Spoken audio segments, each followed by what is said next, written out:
Bismillahirrahmanirrahim. Assalamualaikum warahmatullahi wabarakatuh. Alhamdulillah, puji dan syukur senantiasa kita panjatkan kepada Allah Subhanahu wa Ta'ala. Begitupun juga salat dan salam senantiasa kita curah dan limpahkan kepada baginda Nabi besar Muhammad sallallahu alaihi wasallam. Alhamdulillah, sekali lagi puji dan syukur senantiasa sebagai seorang hamba kita berikan, kita curahkan, kita limpahkan hanya kepada Allah, pencipta manusia yang memiliki kehidupan dan yang mengendalikan seluruh alam dan yang jelas akan membangkitkan kita setelah kematian kita. Maka ketika Allah mencoba untuk berbicara kepada manusia, Allah berbicara dengan kepastian-kepastian yang ada. Bahwa manusia pasti mati, bahwa manusia melihat langit yang tinggi tanpa tiang, bahwa manusia melihat bumi yang dihamparkan luas tanpa batas. Lalu kemudian manusia melihat gunung-gunung itu dipancangkan dengan rapi. Lalu kemudian melihat lautan-lautan itu bagaimana tidak tertera bagaimana airnya. Lalu kemudian Allah menunjukkan dengan segala macam itu, kekuatan-kekuatan itu, dengan apapun yang telah Dia ciptakan, angin, hujan, lalu kilat, petir, dan segala macamnya, untuk memberikan tanda-tanda bagi kita bahwa kita adalah hamba-hambanya, harusnya banyak-banyak bersyukur ketika kita menghadapi kekuatan yang maha besar seperti Allah Subhanahu wa Ta'ala. Maka kesyukuran yang paling besar adalah ketika Allah mengakui kita sebagai bagian daripada hambanya. Karena ketika seorang hamba itu tidak memiliki Tuhan yang mengakuinya, maka jelas hamba-hamba itu berada dalam kesulitan. Maka kita memulai hubungan kita kepada Allah Subhanahu wa Ta'ala dengan ucapan Alhamdulillah. Begitulah kita memulai dalam sholat kita.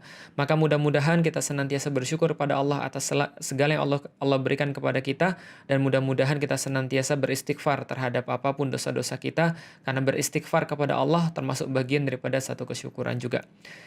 Salat dan salam semoga tercurah dan terlimpahkan pula kepada baginda Nabi besar Muhammad sallallahu alaihi wasallam, manusia mulia yang senantiasa akan mendapatkan puji-pujian sampai dengan akhir zaman, karena kapanpun namanya diucapkan maka puji-pujian senantiasa otomatis berada di atasnya. Nama Muhammad itu berasal dari kata hammada yang artinya adalah pujian-pujian yang banyak, atau Ahmad yang berarti pujian yang paling tinggi. Maka teman-teman sekalian, tidak ada satupun manusia di atas muka bumi ini yang layak untuk ditiru, yang layak untuk diteladani, yang layak untuk diidolai, melebihi daripada Rasulullah Muhammad sallallahu alaihi wasallam. Dan mudah-mudahan rasa cinta yang keluar dari dalam diri kita adalah rasa cinta yang tulus, karena kita senang, karena kita ridho, karena kita bangga menjadi bagian daripada umat Rasulullah Muhammad sallallahu alaihi wasallam. Alhamdulillah teman-teman sekalian yang dirahmati Allah, ini sudah part ke-12 daripada ngaji jomblo teman-teman sekalian. Dan kemarin kita sudah bahas tentang cara meyakinkan orang tua bagi laki-laki. Dan kita coba untuk bahas cara meyakinkan orang tua bagi perempuan. Dan saya baru membahas untuk meyakinkan orang tua sendiri, belum untuk meyakinkan orang tua orang lain. Yang mudah-mudahan sebagiannya akan kita bahas pada sharing kita pada kali ini. Nah, kenapa? Karena awalnya memang kita akan mulai dengan orang tua kita dulu. Andaikan orang tua kita dulu itu tidak bisa menerima kalau kita mau menikah, maka bagaimana orang tua yang lain menerima kita? Kalau seorang laki-laki tidak mampu meyakinkan bapaknya sendiri, bagaimana dia bisa meyakinkan bapaknya orang lain? Nah, itu adalah sederhana pemikirannya. Maka kita sudah bahas ketika berkaitan dengan laki-laki, maka seorang laki-laki harus menunjukkan apapun yang bisa diperbuat oleh ayahnya, maka dia bisa melakukannya. Tanggung jawab, kecerdasan emosional, caranya untuk mengatur harta, dan segala macamnya. Dan itu belum saya bahas kemarin. Yang sedikit akan saya bahas juga berkaitan dengan perempuan. Jadi maksudnya teman-teman sekalian, di dalam Islam itu bukan berarti harta tidak diperhatikan. Kadangkala saya melihat banyak orang yang tidak terlalu membahas atau kurang tepat membahas tentang pernikahan, bahwa seolah-olah harta itu tidak penting. Harta itu penting walaupun bukan segala-galanya. Betul, ketika di dalam pernikahan, itu yang harus kita utamakan terlebih dahulu adalah perspektif dalam menikah. Untuk apa sih kita sebenarnya menikah? Tapi kita juga harus memperhatikan harta, harus memperhatikan fisik. Kenapa? Karena Allah menyuruh kita untuk memperhatikannya. Misal di dalam Al-Qur'an Allah berfirman, "Ar-rijalu qawwamuna 'alan nisa." Sesungguhnya laki-laki itu adalah qawwamnya perempuan. Qawwam ini bukan hanya memimpin, bukan hanya menjadi terdepan, tapi qawwam ini juga artinya pensupport, sebagaimana satu pasak yang mensupport tiang. atau sebagaimana satu tiang yang dijadikan sebagai tempat sandaran. Ini yang dinamakan dengan qawam. Qawam artinya adalah tidak henti-hentinya memberikan support, tidak henti-hentinya memberikan dukungan. Kalau seandainya seseorang tuh mau untuk bersandar, dia harus bersandar pada satu tiang yang kuat, dia harus bersandar pada satu tiang yang nggak boleh jatuh. Maka itulah yang dimaksud dengan qawam bagi laki-laki.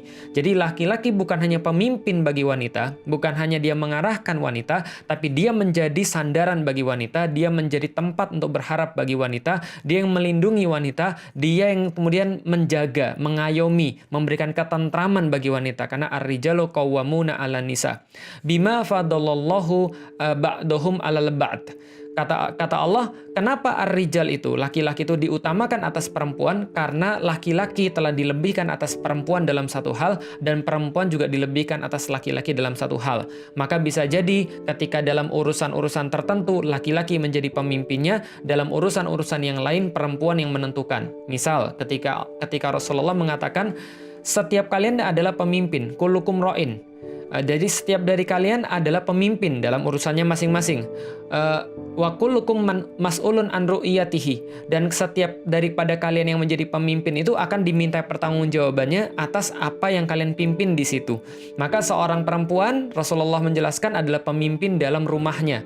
Maka ibu itu adalah seorang ummu warabatul bait. Dia pengendali daripada rumah tangga. Maka laki-laki adalah ketika dia punya pemimpin atas sesuatu, maka perempuan juga punya kepemimpinan terhadap sesuatu. Nah, ketika Allah jelaskan laki-laki adalah supportnya perempuan, adalah pemimpinnya perempuan, adalah pengarahnya daripada perempuan dalam satu titik, karena dia telah dilebihkan dalam satu titik dan perempuan dilebihkan dalam hal yang lain. Lalu Allah katakan, wa bima anfaqu min amwalihim, dan karena laki-laki itu sudah mengeluarkan sesuatu daripada hartanya. Ini bukan sebuah bentuk dominasi terhadap perempuan, tapi ini adalah sebuah bentuk kewajiban atau penegasan terhadap tugas laki-laki. Jadi seolah-olah gini, jadi sayang sekali di antara kita kebanyakan membaca ayat ini untuk dalam tanda kutip membuat wanita itu seolah-olah inferior daripada laki-laki, seolah-olah lebih lemah daripada laki-laki. Bukan. Cara bacanya yang salah begini, cara baca yang salah. Laki-laki adalah pemimpinnya perempuan. Karena laki-laki telah dilebihkan atas perempuan. Dan karena laki-laki sudah ngeluarin duit, maka perempuan harus taat. Nggak gitu ceritanya. Nggak gitu cara bacanya. Tapi yang dimaksud dengan ar-rijalu qawwamuna 'alan nisa, seorang laki-laki, dia adalah penjaga, pelindungnya perempuan. Memberi kenyamanan pada perempuan. Tempat bersandarnya perempuan. Tempat dia untuk mengandalkan sesuatu. Andaikan dunia runtuh, kalau seandainya laki-lakinya tetap di situ, dia merasa bahwa dia kuat. Kenapa? Karena ar-rijalu qawwamuna 'alan nisa. Itu yang pertama. Lalu kemudian yang berikutnya, karena Allah telah melebihkan laki-laki terhadap wanita dan Allah melebihkan wanita terhadap laki-laki. Ba'dohum 'ala ba'd. Ketika Allah telah melebihkan yang satu dengan yang lainnya, Allah tidak mengatakan Allah lebihkan laki-laki terhadap perempuan. Enggak. Allah katakan Allah lebihkan yang satu terhadap yang lainnya. Artinya laki-laki punya kelebihan, perempuan punya kelebihan. Wa bima anfaqu min amwalihim. Dan terhadap apapun yang telah diberikan oleh laki-laki terhadap perempuan, maksudnya adalah dan karena laki-laki itu wajib untuk memenuhi segala sesuatu yang berkaitan dengan harta dan itu bukan tugas perempuan. Paham ya? Jadi ini cuma pembagian tugas aja. Ini cuma penjelasan pembagian tugas. Bagi laki-laki, kalau Anda mau menikah, Anda sudah harus untuk menjadi seorang qawwam. Anda sudah harus menjadi sesuatu yang lebih dalam hal-hal tertentu. Dalam hal emosional, dalam hal kemudian agama bisa jadi, atau misalnya dalam hal pengurusan rumah tangga, dalam urusan-urusan yang berkaitan dengan hal-hal yang kasar maksudnya, dan kemudian dia sudah bisa untuk memberikan nafkah bagi istrinya. Nafkah bagi istrinya bukan dibatasi dengan dalam tanda kutip, contoh misalnya harus punya duit 10 juta per bulan istrinya, atau 20 juta per bulan, bukan. Tapi menafkahi itu adalah memberikan apapun yang menjadi kecukupan buat istrinya, yang nanti kapan-kapan akan kita bahas dalam fase pernikahan. Tapi ini belum fase ke sana. Jelas ya? Jadi ketika kita berbicara tentang seorang laki-laki yang mau menikah, ya dia berarti harus mencukupkan dirinya.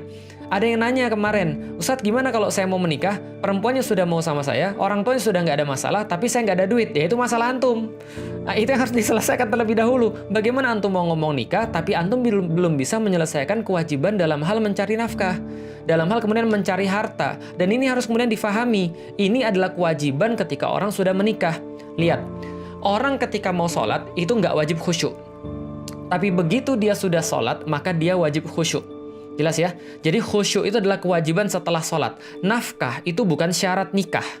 Tapi setelah Anda nikah, Anda harus kasih nafkah. Kalau tidak, Anda berdosa. Nafkah itu apa? Ya nafkah lahir dan nafkah batin. Yang kita bahas di sini adalah nafkah lahir. Jadi setidaknya Anda sudah punya penghasilan. Kerjaan tuh nggak penting, yang penting penghasilan. Kalau kerjaan nggak ada penghasilan tuh apa? Kalau ada penghasilan nggak ada kerjaan, nggak ada masalah. Contoh misalnya, ada bapak yang bilang, kamu nikah aja, nanti bapak yang biayain kamu kalau kamu ada kesulitan. Alhamdulillah, dia ada penghasilan, tapi dia ada kerjaan. Yang penting bisa menafkahi istrinya. Maka seorang laki-laki yang jantan juga, sebaiknya dia ngurusin hal-hal kayak gini. Tapi Ustaz, nyari kerjaan kan susah. Kerjaan selalu akan ada, penghasilan selalu akan ada, yang namanya orang kalau mau nyari pasti akan ada, kalau dia mau dia pasti akan ketemu caranya, karena Allah sudah menjamin rizkinya. Nanti kapan-kapan kita akan bahas juga tentang rizki, tapi pasti ada. Makanya jangan banyakan main game, kecuali kalau game itu bisa menghasilkan bagi Anda, kalau memang itu adalah kerjaan Anda. Jangan banyakan main game, jangan banyakan nongkrong, jangan banyakan ngebut-ngebutan, kerjainlah sesuatu yang manfaat. Saya sudah bahas tentang hidup adalah pilihan. Kalau seandainya kita memilih dari awal dengan sesuatu yang baik, kita akan pasti dapat lebih dulu daripada yang lain. Kalau ada orang belajar lebih dulu, dia akan bisa lebih dulu. Kalau ada orang berusaha lebih dulu untuk mencari nafkah, maka dia akan bisa lebih dulu. Saya harus mundur lagi ke belakang sebelum saya bahas tentang wanita. Gini teman sekalian. Dulu ketika saya masih SMP, saya masih ingat sekali teman-teman saya itu, kalau seandainya mereka di kelas, itu kalau yang cowok-cowok suka pakai anting-anting sebelah kiri. Anting-anting sebelah kiri dikatakan apa? Jantan. Kenapa jantan? Kalau sebelah kanan, banci. Kalau dua-duanya cewek, nggak tahu siapa yang buat standar kayak gitu. Tapi saya katakan saya nggak mau ikut-ikutan kayak begini. Kenapa? Karena saya tahu dan saya yakin suatu hari nanti ketika saya lulus SMP, saya akan masuk SMA. Setelah saya masuk SMA, saya akan kuliah. Setelah saya masuk SMA, lulus lalu kuliah. Setelah kuliah saya lulus, saya akan cari kerja atau cari penghasilan. Setelah itu saya akan cari istri. Setelah itu saya akan punya anak. Dan ketika saya punya anak, saya harus memastikan anaknya bangga pada bapaknya. Ini pemikiran waktu saya belum muslim. Ini pemikiran logika normal aja. Logika normalnya adalah ketika saya bersiap-siap sekarang, saya akan memanen nantinya.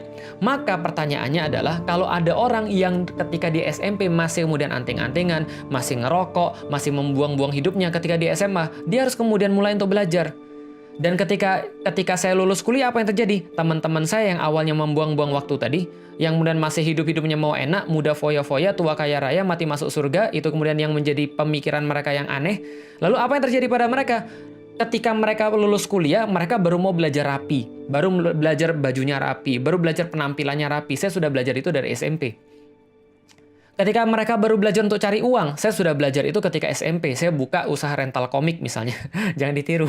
Tapi dulu saya buka usaha rental komik. Saya buka usaha kemudian untuk begini dan begitu. Saya beli part-part komputer, saya rakit lalu saya jual. Saya jual jasa untuk nginstal program-program komputer dan segala macam. Ya segala macam yang bisa menghasilkan kita sesuatu, yang mempersiapkan kita untuk menikah. Karena menikah perlu kayak gini. Jadi kalau seandainya antum berbicara, saya sudah siap nikah tapi saya belum punya penghasilan, itu belum siap, Bang.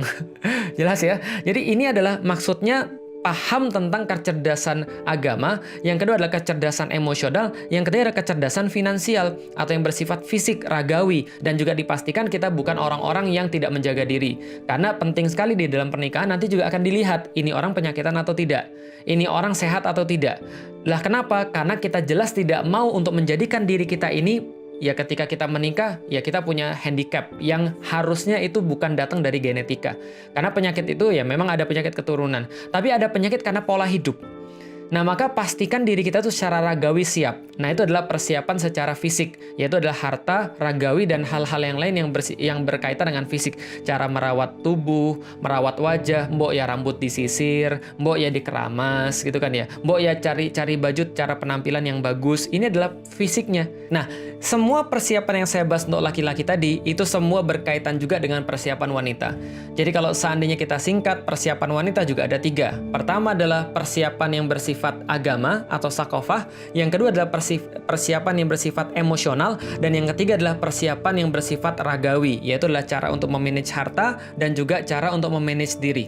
Oke, sekarang bagaimana cara untuk meyakinkan orang tua untuk perempuan? Oke, tadi yang Ikhwan sudah selesai. Nanti kalau seandainya ada sesuatu yang kurang, nanti kita coba tambahkan, tapi kita coba untuk masuk ke dalam akhwat dulu. Begini teman sekalian, kalau untuk akhwat, yang terjadi adalah karena teman-teman itu baru mau mulai ngomong dengan orang tua ketika justru sudah dikhitbah. Ini kesalahan nomor 1. Jelas ya? Jadi yang namanya ngomong dengan orang tua itu bukan dimulai ketika sudah mau dikhitbah atau sudah dikhitbah baru ngomong dengan orang tua. Sebelum itu belum ada pembicaraan apapun. Wajar kalau orang tuanya stres. Apalagi orang tuanya nggak paham sama sekali tentang metode khitbah dan ta'aruf. Wajar aja dia kemudian bingung. Wajar aja dia kaget karena Anda tidak pernah ngomong sebelumnya. Maka kemarin ada yang juga komentar, wah saya baru umur 18 tahun nih, saya nggak mau ikut materi ini. Materinya tentang kawin, materi tentang nikah, nanti saya malu. Teman-teman sekalian, saya sudah bilang, saya masuk Islam umur 18 tahun. Dan umur 18 tahun saya belajar untuk menjadi seorang laki-laki yang siap untuk menikah. Dan umur 22 tahun saya baru menemukan saya siap. 4 tahun saya perlukan untuk dari sekadar angan-angan, dari selesai pacaran, putus pacaran, sampai pernikahan, itu saya perlu 4 tahun persiapan. Ustadz Salim Afila sudah sering saya ceritakan. Dia nikah umur 20 tahun, tapi persiapannya dari umur sekitar 16 tahunan. Perlu waktu sekitar 4 tahun. Lah kalau Anda baru mau ngomong dengan orang tua Anda, ketika Anda sudah dikhitbah, itu agak-agak telat kalau orang tuanya mungkin punya pemahaman yang lain. Mungkin punya pemahaman yang berbeda. Nanti Anda harus jelaskan banyak hal. Maka ini penting sekali untuk memulai lebih awal. Maka saya sarankan, mulai dari sekarang, teman-teman yang sudah punya niat nanti untuk menikah umur sekian, misalnya taruhlah laki-laki pengen menikah umur 25 atau perempuan pengen menikah umur 22. Coba cari waktu agak ke belakang, entah 3 tahun, entah 2 tahun, entah 4 tahun. Kalau saya, karena mungkin saya agak bodoh, saya perlu waktu 4 tahun. Tapi kalau teman-teman yang lain, coba ambil waktu di awal dan coba ngomong sama orang tuanya. Nah, inilah pentingnya kita untuk membuat satu hubungan dengan orang tua bagi seorang perempuan sedini mungkin. Karena hubungan antara seorang ayah dengan seorang anak perempuan itu seharusnya hubungan yang seperti teman. Harusnya teman-teman lebih percaya ayahnya daripada yang lain. Harusnya teman-teman lebih dekat pada ayahnya daripada yang lain. Tentu saja itu kalau kondisinya ideal. Kalau kondisinya tidak ideal, saya sudah bahas. Termasuk bagian daripada kedewasaan diri adalah ketika Anda bisa mengurusi hal-hal yang tidak ideal, hal-hal yang Anda awalnya merasa sangat nggak enak. Orang tua kita misalnya nggak punya waktu untuk kita. Atau orang tua kita ganas, orang tua kita galak. Nah, gimana caranya untuk mendekati dia? Nah, itulah kecerdasan emosional. Contoh misalnya, di kalangan orang-orang Chinese, itu ada satu keyakinan, kalau seandainya seorang anak sudah mulai beliin bapaknya baju, berarti seorang anak itu sudah bisa untuk mengambil tanggung jawab. Yaitu simbolisme lah. Artinya dia sudah punya uang untuk beliin bapaknya baju. Jadi ketika seorang anak beliin bapaknya baju, itu adalah sebuah pertanda, kamu sudah bisa saya urusin. Kamu sudah bisa saya handle. Gitu kan ya. Atau misalnya ketika makan, orang Chinese nih makan nih, orang tua pasti yang bayar. Tapi kalau anaknya sudah bayar, itu pertama entah kurang ajar. Kedua, dia sudah pengen menunjukkan, saya sudah dewasa. Saya sudah bisa bayar makanan saya sendiri dan saya sudah bisa bayar makanan kamu. Berarti ini adalah cara orang Chinese. Setiap budaya punya cara-cara tertentu.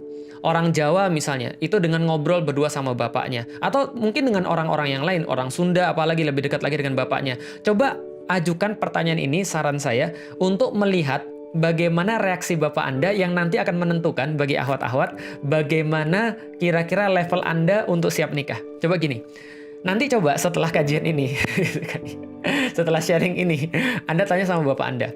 Tapi dengan situasi yang enak ya, karena ingat segala sesuatu tuh harus ngelihat waktu, harus ngelihat tempat, harus ngelihat keadaan, harus ngelihat kondisi. Ini penting banget, maka jangan asal tembak. Ini termasuk kecerdasan emosional, karena negosiasi itu harus pas. Contoh misalnya, teman-teman pas bulan puasa ini nanti buka puasa teman-teman masakin bapaknya. Ini jangan-jangan bapaknya nonton nih nanti udah ketahuan.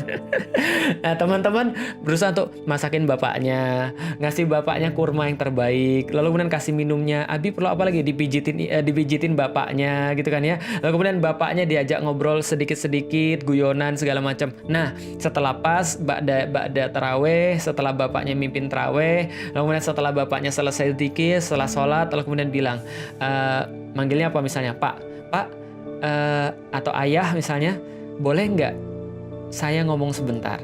Nah, jadi ajak ngobrol, tapi berdua aja ya. Oh, tapi gitu nggak enak, Ustaz. Kan sudah saya bilang, ini kecerdasan emosional. Kita berdua aja ngobrolnya, nanti kalau sama Umi malu. Tapi kalau misalnya Umi juga mau ikut gimana? Ya udah nggak apa-apa. Ya udah Abi deh manggilnya. Abi dan Umi misalnya, Abi dan Uminya ikut bareng-barang atau sama abinya doang, karena kan walinya kan bapaknya. Ini untuk ngetes aja. Nanti untuk ibu saya ceritain lagi kenapa ibu tuh dibelakangkan dalam bidang ini. Oke, coba lihat.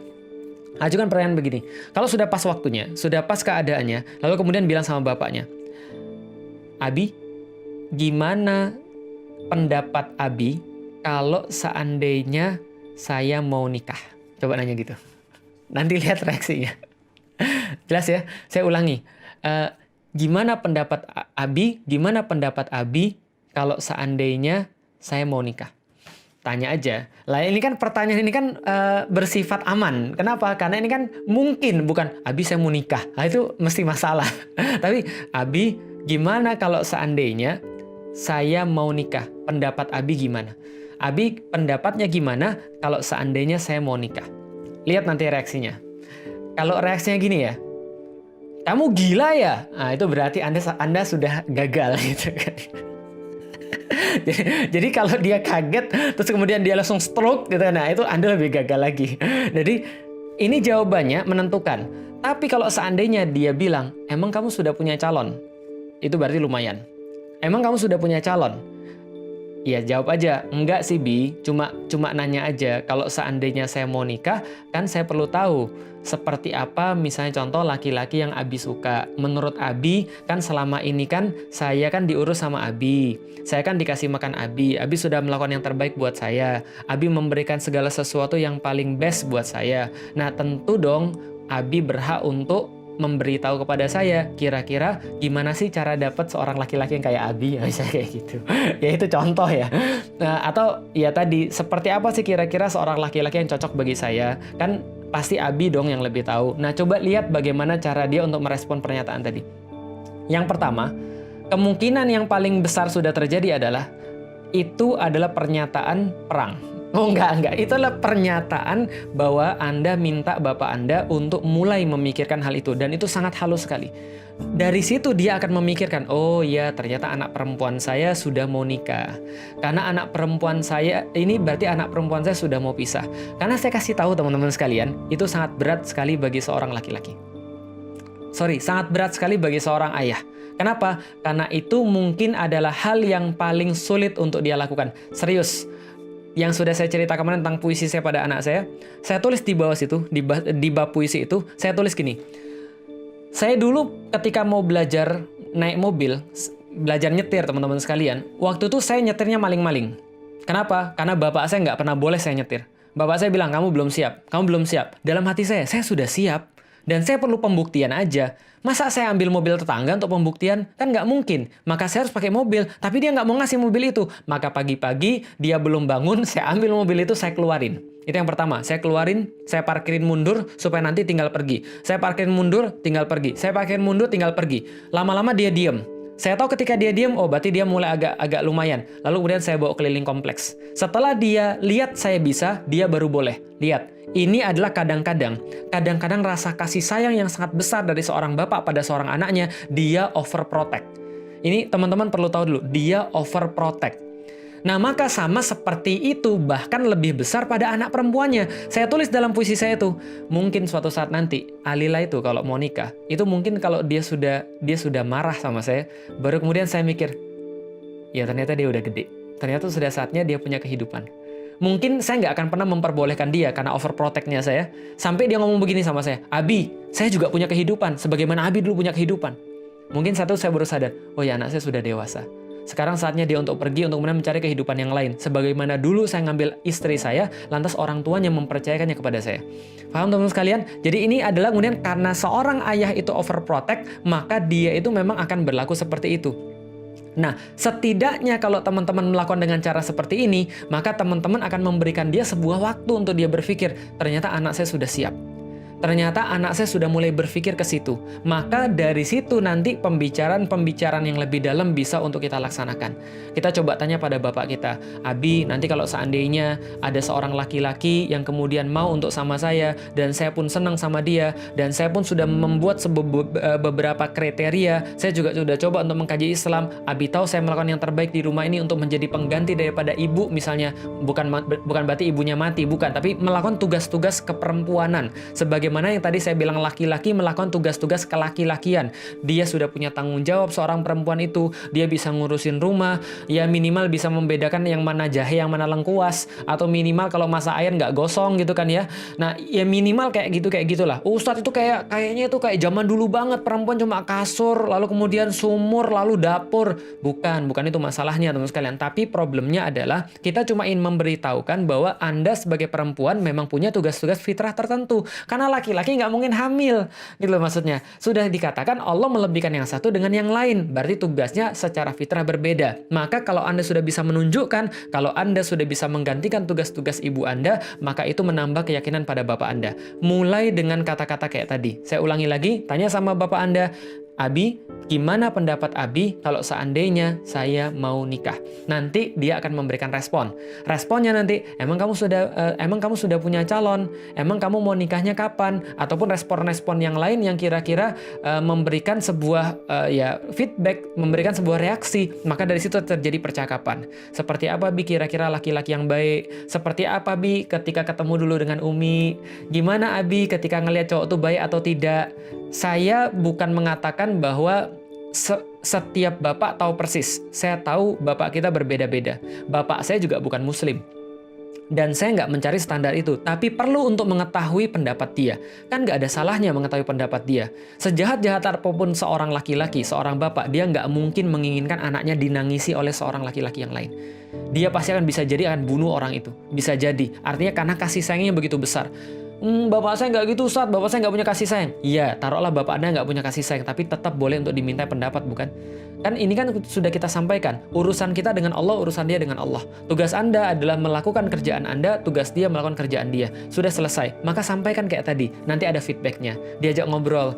Seperti apa nanti kira-kira yang dia inginkan. Kira-kira sifat-sifat cowok yang harus diwaspadai itu kayak apa. Mungkin Abi pengen yang mana. Oh, Abi tuh pengennya itu kalau bisa itu ya orang Sunda lah. Jangan orang Padang. Karena orang Padang tuh pelit. Misalnya itu kan ya. Nah itu nggak apa-apa. Jangan dilawan. Abi, semua manusia tercipta sama. Kok saya jadi lupa? Inna akramakum indallahi atqakum. Sesungguhnya yang paling mulia di sisi Allah adalah yang paling bertakwa, bukan rasnya, Abi, bukan siapa dia orang Padang atau dia orang Sunda atau dia orang Jawa. Jangan dilawan dulu. Sabar gitu kan ya. Kenapa? Karena kalau teman-teman lawan itu menandakan kecerdasan emosional kita belum selesai. Nah, maka jangan dilawan dulu, tapi dengerin dulu. Oh, gitu ya, Bi ya. Maunya sama orang Sunda, nggak sama orang Padang. Kenapa, Bi? Iya, Abi itu ketemu orang Padang tuh semuanya pelit. Ya udah, kamu boleh sama orang Jawa, tapi jangan sama orang Batak. Lah kenapa? Orang Batak tuh banyak taktik. Nah itu misalnya contoh. Nah nanti dieksplor. Kenapa nggak boleh? Oh berarti yang nggak boleh sifat kasarnya. Berarti yang nggak boleh sifat pelitnya. Berarti yang nggak boleh adalah sifat individualisnya. Yang penting jangan sama orang Cina. Lah kenapa? Itu orang Cina tuh penjajah. Iya misalnya kayak gitu. Ya bisa jadi. Karena orang tua saya dulu, orang tua istri saya dulu juga gitu. Ketika dia tahu bahwa yang meminang anaknya adalah orang Chinese, dia juga bertanya, emang nggak apa-apa, Nduk? Emang nggak apa-apa kalau orang Chinese, gitu kan ya? Emangnya nanti kamu nggak khawatir? Kenapa? Karena yang dia lihat tentang orang Chinese mungkin adalah pandangan-pandangan yang bukan pandangan yang benar. Bukan orang Chinese yang muslim dan ganteng kayak saya kan gitu kan ya. Mungkin gitu kan ya. Nah, tapi yang jelas adalah teman-teman sekalian, kita bisa memulai pembicaraan. Kenapa mereka nggak suka dengan yang kayak gini? Kenapa misalnya mereka lebih suka dengan yang kayak gini? Oh, berarti kalau seandainya Padang tapi nggak pelit nggak apa-apa. Oh, berarti kalau Batak tapi nggak kasar, nggak jahat nggak apa-apa. Oh, kalau orang Chinese tapi nggak pelit dan nggak ya menjajah terus nggak apa-apa. Emang kalau orang Jawa terus nggak terlalu menye-menye terus nggak apa-apa. Oke, kita bisa tahu. Kita bisa tahu bagaimana kemudian yang menjadi standar daripada ayah kita. Jadi membuka sebuah pembicaraan itu penting sekali. Nah, di mana fungsinya ibu di sini? Di sini fungsinya ibu. Ibu itu bukan pengambil keputusan. Pengambil keputusannya adalah bapak kita, tapi ibu kita adalah influencer yang sangat unggul. Ibu kita adalah influencer yang sangat ampuh. Kenapa? Karena dalam kasus-kasus banyak kasus-kasus yang saya tangani, itu kebanyakan bapaknya itu baik-baik saja, ibunya yang agak rese. Ya, memang perempuan tuh tercipta untuk cerewet. Lah kenapa untuk rese? Rese, cerewet bukan sebuah kekurangan. Kenapa? Overprotect, balik lagi. Nggak ada ibu dan nggak ada ayah yang pengen anaknya jelek. Kalaupun ada ibu kita agak rese dikit, itu bisa jadi karena itulah pemahaman yang dia tahu. Orang Makassar misalnya, bukan orang Makassar, orang Bugis, uang panai tinggi. Orang tua nggak mau melepas kalau misalnya nggak segini. Ya karena itulah persepsi yang mereka dapat. Karena kemuliaan tergantung uang panai. Ya kita nggak bisa nyalain mereka. Dan jangan didebat. Orang tua jangan didebat. Tapi coba untuk berikan pengertian dengan cara yang baik. Gimana caranya? Nanti kita bahas pada pertemuan-pertemuan yang selanjutnya. Tapi yang jelas orang tua kita yang perempuan, ibu kita adalah influencer yang sangat luar biasa. Maka setelah ngobrol dengan bapak kita, ambil waktu untuk ngobrol dengan ibu kita. Khusus, Ustadz saya tuh nggak bisa ngobrol dengan ibu saya, Ustadz saya udah nangis duluan. Bagus, nangislah sama dia dan ngomonglah sama dia. Coba kasih tahu sama dia sebagaimana seorang anak kepada ibunya, dari perempuan kepada perempuan. Dari heart to heart, dari hati ke hati. Sampaikan seperti apa kemudian nasihatnya kepada kita. Sampaikan keridhaan dia seperti apa. Andaikan nanti Anda menikah, seperti apa yang dia inginkan. Dan ini akan membuat Anda lebih mudah ketika nanti ada seseorang yang datang pada Anda sudah punya beberapa kriteria titipan dari orang tua Anda ketika Anda mau menerima seorang ikhwan atau memutuskan untuk menerima sebuah lamaran. Jadi ini adalah kemudian bagi seorang perempuan. Nah, diawali dengan pertanyaan tadi, dan akhirnya kalau ideal adalah kalau seorang laki-laki meminang seorang perempuan, lalu kemudian dia bilang sama bapaknya, Pak, saya pengen untuk meminang anak bapak. Bagaimana menurut bapak? Maka bapaknya akan bilang begini, saya mah terserah sama anak saya saja. Itu keren banget. Kenapa? Itu artinya perempuan itu sudah dipercaya. Perempuan itu sudah mendapatkan trust dari kedua orang tuanya. Karena bapaknya tahu dia sudah mengkaji Islam dan dia di rumah ketika dia sudah Islami, dia bertambah baik di rumah, bertambah bertanggung jawab, bertambah lembut dengan orang tuanya, bertambah pengurusannya pada keluarganya, bertambah kerennya, maka dia akan merasa anak ini sudah bisa sendiri dan pilihan-pilihannya bukan pilihan-pilihan yang salah. Maka dia akan bilang, saya mah terserah dengan anak saya saja. Itu yang paling keren. Itu goals-nya. Jadi goals-nya seorang perempuan dimulai dari pertanyaan tadi. Lalu kemudian diakhiri dengan kata-kata, ya saya mah ikut anak saya saja. Dan teman-teman sekalian, yakin kalau Anda benar-benar bisa ngajak ngobrol dengan bapak Anda bisa ngajak ngobrol dengan ibu Anda, dan ini adalah sebuah hal yang harusnya wajar dalam rumah tangga, dalam kehidupan keluarga gitu loh maksudnya. Nah ini kalau ini sudah bisa terjadi, Anda akan lebih mempermudah laki-laki. Artinya Anda tidak mulai untuk meyakinkan orang tua justru ketika sudah dilamar, sudah dikhitbah. Ini agak telat. Kenapa? Karena ya kalau orang tua Anda sudah dikondisikan enak. Kalau orang tua Anda belum dikondisikan, nah ini masalah bagi laki-lakinya. Nanti laki-lakinya harus mengurus hal-hal yang harusnya nggak usah diurus gitu loh maksudnya. Karena meyakinkan kedua orang tua sendiri adalah tugas kita sendiri, bukan tugas calon kita. Ya udah kalau kamu pengen sama aku, kamu yang yakinin orang tuaku dong. Ya nggak gitu caranya. Kenapa? Karena ini penting banget. Nanti setelah nikah, pembagian tugas ini masih berlaku. Keluarga kita yang urus, keluarga dia yang urus. Karena nggak bisa kemudian dibalik, keluarga dia kita harus meyakinkan, keluarga kita dia harus meyakinkan. Enggak, di depan orang tua kita harus bela istri kita. Di depan orang tua dia harus bela kita. Ini kemudian yang harus kemudian kita lihat dalam kemudian permasalahan ke depan nanti. Dan ini semua dimulai dari awal. Semua dimulai dari sebelum pernikahan, teman-teman sekalian. Nah, ini cara untuk meyakinkan orang tua buat perempuan. Saya sudah ngasih tahu pertanyaannya, silahkan ditanyain pada orang tua Anda setelah sharing ini. Dan kalau orang tua Anda sudah menonton ini, sehingga ketika Anda datang pada dia sudah tahu, ya berarti Anda apes. Oke, good luck teman sekalian. Selamat untuk kemudian mempraktekkan. Coba tanya sama bapaknya. Tapi yang belum siap menikah pun nggak ada salahnya untuk memulai sebuah percakapan dengan orang tua. Dan harusnya ini selalu terjadi. Disitulah terjadi masukan-masukan antara orang tua ke anaknya atau anaknya ke orang tuanya. Banyak orang bertanya pada saya, gimana sih cara mendakwai orang tua? Anda nggak bisa mendakwai orang tua. Yang Anda bisa melakukan adalah mencintai dia sepenuh hati. Dan berdoa semoga Allah memudahkan hidayah pada dia. Dan lewat interaksi-interaksi kayak gitulah, ketika Anda berusaha untuk memberikan rasa cinta Anda pada dia, bisa jadi itu menjadi jalan perubahan bagi orang tua kita. Kalau seandainya memang mereka salah. Dan bisa jadi Anda yang salah. malah lebih banyak Anda yang salah. Bisa jadi. Oke, kalau gitu teman sekalian ini bisa kita sampaikan. Kalau ada yang bermanfaat tentu pasti berasal daripada Allah, dan mudah-mudahan teman-teman legowo untuk bisa membagikan pada yang lain supaya yang lain juga mendapatkan, dan baik barang-barang seperti yang sering saya ulangi, bisa jadi besok yang menjadi jodoh Anda adalah orang yang sama-sama dengerin kajian ini, sehingga nanti ketika sudah mulai proses itu tidak menyulitkan satu sama lain. Semua sudah tahu porsi masing-masing, semua sudah tahu apa kerjaan masing-masing. Besok kita masih membahas tentang hal-hal seperti ini, tentang bagaimana meyakinkan orang tua, bagaimana ketika kita datang pada orang tua mereka, apa yang harus kita lakukan kira-kira, persepsinya seperti apa, lalu kemudian apa yang harus kita sampaikan, dan apa yang harus diurus ketika ta'aruf dan segala macamnya. Insya Allah masih panjang. Doain mudah-mudahan kita bisa nyelesain ini sebelum Ramadan usai, mudah-mudahan. Ya, saya nggak tahu, tapi ya mudah-mudahan lah sebelum Ramadan usai kita sudah bisa nyelesain. Makasih teman-teman sekalian. Kalau ada yang ingin bertanya, silakan tulis di kolom komentar YouTube, di kolom komentar YouTube, bukan di live chat, karena di live chat itu akan hilang, akan nggak bisa dilihat, sulit dilihatnya. Tapi kalau di komentar YouTube bisa saya lihat dan bisa saya baca dan bisa saya balas ketika lagi ada materi seperti ini. Dan berdasarkan request teman-teman sekalian, insya Allah nanti di YouTube akan di live jam 1 atau jam 2-an. Nanti silakan kalau nggak sempat di sini, lihat di YouTube jam 1 atau jam 2-an, supaya nanti yang perempuan-perempuan katanya bisa siap-siap untuk buka puasa. Insya Allah kalau ada usul yang bermanfaat, tentu kita nanti akan kalau kita bisa penuhi, kita penuhi. Oke teman sekalian, selamat berpuasa. Semoga puasanya barokah. Bagi teman-teman perempuan yang lagi berhalangan, teman-teman boleh untuk buka akun-akun yang membahas tentang keperempuanan. Boleh cek @hijab_alila, boleh cek @bella_makfur, boleh cek kepada @benefico dan seterusnya, untuk kemudian melihat apa sih yang bisa dilakukan kira-kira kalau kita lagi kalau Anda lagi berhalangan, bukan kita. Kalau Anda lagi berhalangan. Iklan. Kalau ada yang mau baju ini, silahkan cari di Yuk Ngaji Merch, Yuk Ngaji Merchandise di Instagram, insya Allah ada. Baik, Assalamualaikum warahmatullahi wabarakatuh.